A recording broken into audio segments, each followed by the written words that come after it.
Baik teman-teman, kami dari kelompok 10 akan mempresentasikan hasil diskusi kami, yaitu di mata kuliah kepemimpinan. Yang pertama dari saya, Joshua Togatorop. Saya pertama akan menjelaskan yaitu latar belakang dari topik yang kami bahas. Latar belakang dari topik yang kami bahas yaitu guna menentukan apa saja yang perlu diketahui oleh seorang manajer dan keterampilan-keterampilan apa yang perlu dimilikinya. Kita perlu menganalisis pekerjaan manajemen. Apakah yang sebenarnya dilakukan oleh seorang manajer? Salah satu jawaban atas pernyataan yang diajukan adalah seseorang manajer mengorganisasi sumber-sumber daya yang tersedia padanya atau di dalamnya termasuk manusia, uang, serta aktivitas lainnya, misalnya tanah, serta peralatan, guna mencapai sasaran tertentu, dan biasanya ia juga bertugas untuk menerapkan sasaran-sasaran tersebut. Seorang manajer mengembangkan tugas menjamin ketersediaan, keakuratan, dan keamanan informasi, serta pengaturan organisasi yang baik, serta yang dibutuhkan oleh organisasi untuk mencapai tujuan sekaligus meningkatkan eksistensi organisasi di tengah-tengah lingkungannya. Lantas, apa rumusan masalahnya? Kami telah membuat beberapa rumusan masalahnya. Pertama, apa pengertian manajer dan pemimpin? Kedua, apa tugas manajer dan pemimpin? Ketiga, apa fungsi manajer dan pemimpin? Keempat, sebutkan contoh kasus dalam kepemimpinan. Kelima, apa perbedaan manajer dan pemimpin dalam organisasi? Dan apa tujuan dari tugas kami ini? Kami telah membuat beberapa tujuannya. Yang pertama, untuk mengetahui pengertian manajer dan pemimpin. Yang kedua, untuk mengetahui tugas-tugas manajer dan pemimpin. Yang ketiga, untuk mengetahui fungsi-fungsi manajer dan pemimpin. Yang keempat, untuk mengetahui contoh kasus dalam kepemimpinan. Yang kelima, untuk mengetahui perbedaan dari manajer dan pemimpin dalam organisasi. Dan oleh karena itu kami telah membuat pengertian dari manajer. Kami mengambil dari dua ahli, yaitu yang pertama bernama Robert Tannenbaum. Beliau mengatakan bahwa manajer adalah seseorang yang dapat mengarahkan orang lain dan bertanggung jawab atas pekerjaan tersebut.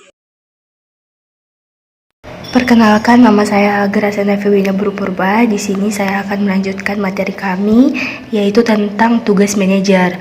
Nah, secara sistematis, tugas-tugas seorang manajer dalam suatu organisasi atau lembaga, yang pertama yaitu memimpin organisasi, yang kedua mengatur organisasi, ketiga mengendalikan, keempat mengembangkan organisasi, kelima mengatasi berbagai masalah yang terjadi di dalam organisasi, yang keenam menumbuhkan kepercayaan, yang ketujuh meningkatkan rasa tanggung jawab, yang kedelapan mengawasi atau mengendalikan kegiatan organisasi, yang kesembilan melakukan evaluasi terhadap kegiatan yang telah dilakukan, dan yang kesepuluh menggali dan mengembangkan potensi sumber daya. Yang selanjutnya yaitu tentang fungsi manajer. Manajer bertugas untuk menjalankan fungsi-fungsi manajerial dalam suatu instansi atau organisasi. Nah, fungsi-fungsi manajerial yang pertama yaitu fungsi perencanaan atau planning dari suatu kebijakan yang akan diambil perusahaan serta memprediksikan hasil yang akan didapatkan dari tindakan yang akan diambil tersebut.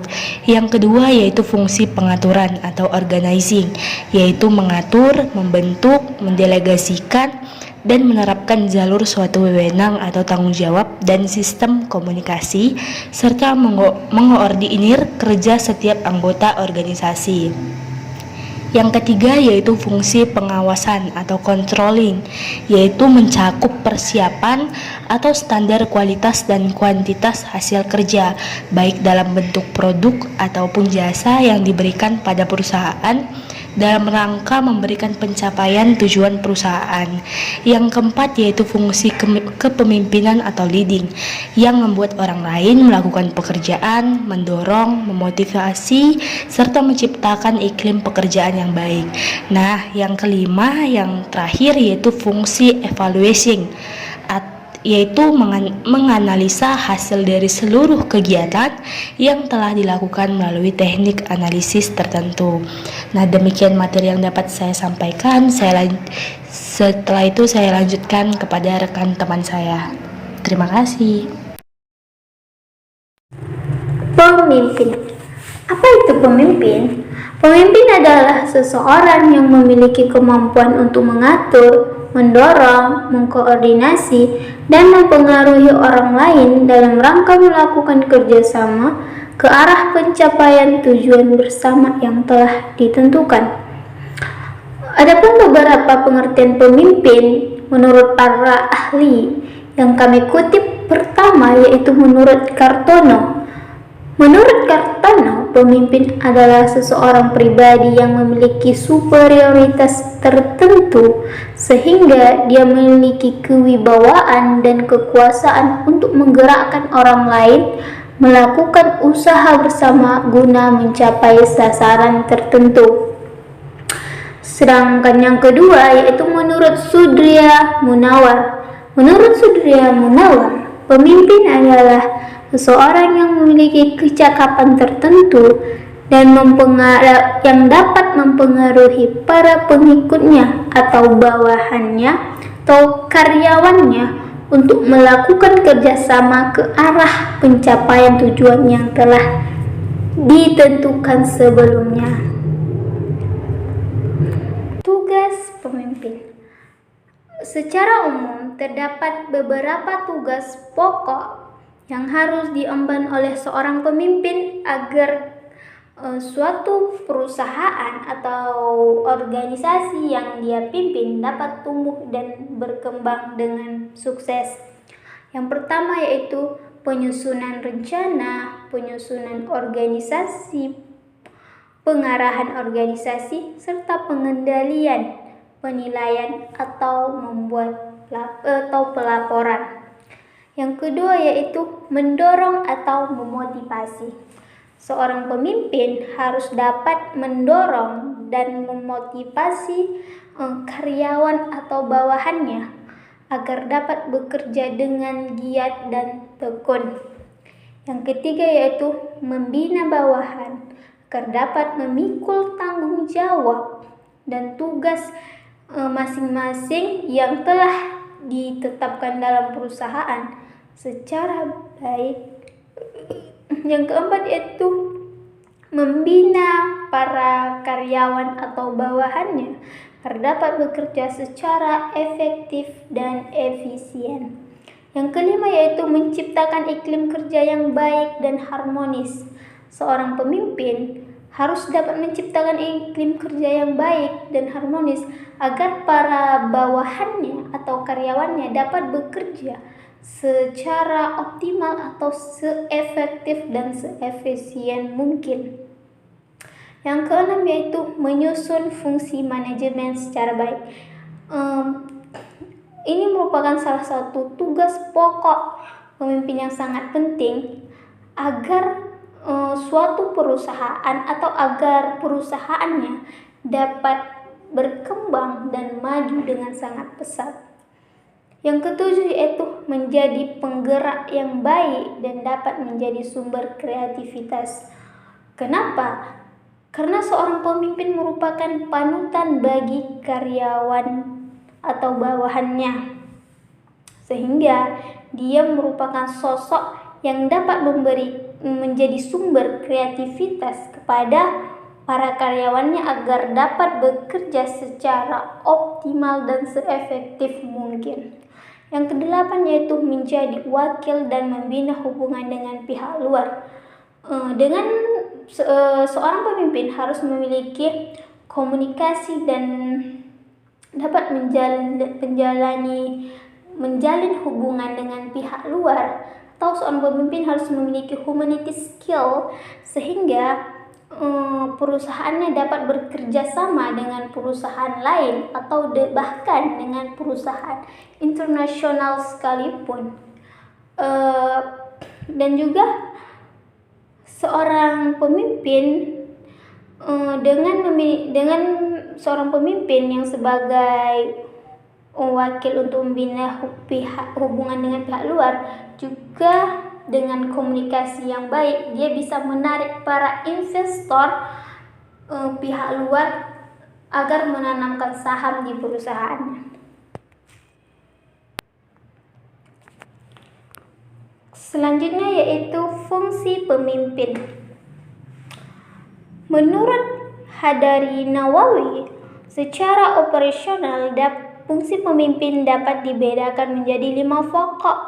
Yang pertama yaitu fungsi instruktif, di mana fungsi ini pemimpin sebagai komunikator yang menentukan apa merujuk kepada isi perintah dari seorang pemimpin, bagaimana yaitu merujuk cara mengerjakan perintah dari pemimpin, dan bila mana yaitu waktu memulai melaksanakan dan melaporkan hasilnya kepada pemimpin, dan di mana yaitu tempat mengerjakan perintah yang disuruh seorang pemimpin agar keputusannya dapat diwujudkan secara efektif. Yang kedua yaitu fungsi konsultatif. Pemimpin dapat menggunakan fungsi konsultatif sebagai komunikasi dua arah. Hal tersebut digunakan manakala pemimpin dalam usaha menetapkan keputusan yang memerlukan bahan pertimbangan dan berkonsultasi dengan orang-orang yang dipimpinnya. Yang ketiga yaitu fungsi partisipasi. Dalam menjalankan fungsi partisipasi, pemimpin berusaha mengaktifkan orang-orang yang dipimpinnya, baik dalam pengambilan keputusan maupun dalam melaksanakannya. Yang keempat yaitu fungsi delegasi. Dalam menjalankan fungsi delegasi, pemimpin memberikan pelimpahan wewenang membuat atau menetapkan keputusan. Fungsi delegasi sebenarnya adalah kepercayaan seorang pemimpin kepada orang yang diberi kepercayaan untuk pelimpahan wewenang dengan melaksanakannya secara bertanggung jawab. Yang kelima yaitu fungsi pengendalian. Fungsi pengendalian berasumsi bahwa kepemimpinan yang efektif harus mampu mengatur aktivitas anggotanya secara terarah dan dalam koordinasi yang efektif sehingga memungkinkan tercapainya tujuan bersama.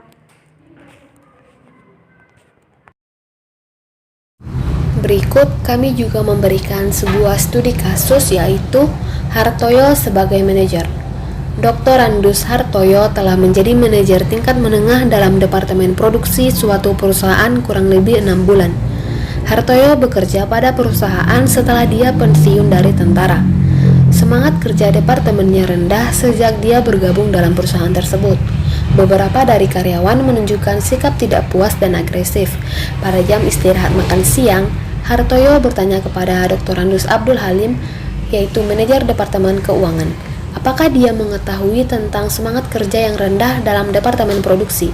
Abdul Halim menjawab bahwa dia telah mendengar secara informal melalui komunikasi Krevin bahwa para karyawan Hartoyo merasa tidak senang dengan pengambilan semua keputusan yang dibuat sendiri oleh dia. Dia menyatakan, dalam tentara saya membuat semua keputusan untuk bagian saya dan semua bawahan mengharapkan saya untuk berbuat seperti itu. Adapun analisis studi kasus dari kasus tersebut ialah dalam membangun sebuah perusahaan diperlukan kerjasama antara pemimpin dengan bawahan, sehingga bawahan Hartoyo yang sekarang ingin ikut dalam membangun perusahaan tersebut secara bersama-sama agar tercapainya sebuah tujuan. Sedangkan bawahan Hartoyo sewaktu di tentara merupakan anggota yang memiliki kompetensi rendah tapi komitmennya tinggi, sehingga mereka membutuhkan gaya kepemimpinan yang otoriter. Apabila Hartoyo tidak dapat merubah gaya kepemimpinannya, perusahaan tersebut dapat mengalami gulung tikar. Apabila seorang pemimpin hanya mengutamakan keputusan sendiri tanpa menerima